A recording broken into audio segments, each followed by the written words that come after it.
අපි දැන් කරන්න යන්නේ මේ පරණ කේසින් එකට අලුත් කේසින් එකක් දාන්න. ඉතින් කස්ටමර් කිව්වා මේ අලුත් දාන කේසින් එකට මේ වගේ ෆෑන් පහක් අපි සෙට් කරමු කියලා. මොකද මේවා ARGB ෆෑන්.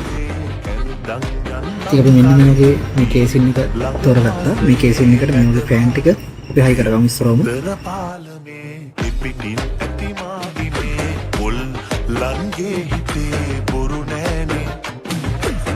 මේ ෆෑන් ටික වැඩ කරන රිමෝට් කන්ට්‍රෝල් එකේ මේ තමයි තියෙන සර්කිට් එක. කලර්ස් වලින් අපි කැමති කලර්ස් වලින් අපිට ෆෑන් ටික වැඩ කරගන්න පුළුවන්. ෆෑන් එකේ කලර්, ඒකට ෆෑන් එකේ ස්පීඩ් එක, ඒ වගේ ඔක්කොම දේවල් මාරු කරගන්න පුළුවන්. අපි මේකට 128 SSD එකක් ගන්නවා. යූස් එකක්.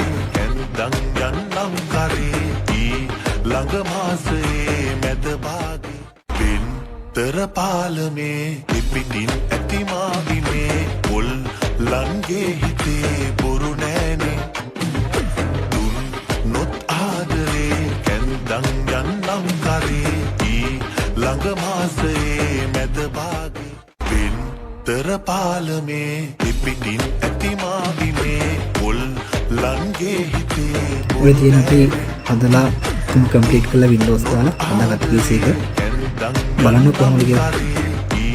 මම කලින් කිව්වා වගේ පාට මාරු කරගෙන පුළුවන් තමන්ට කැමති කලර් එකක් තමන්ගේ හිතේ දෙන ඩිසයින් එකට.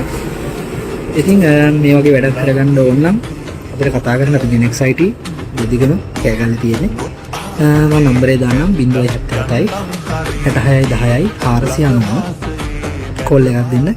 ගෙදරටම ඩෙලිවර් කරන්න පුළුවන්.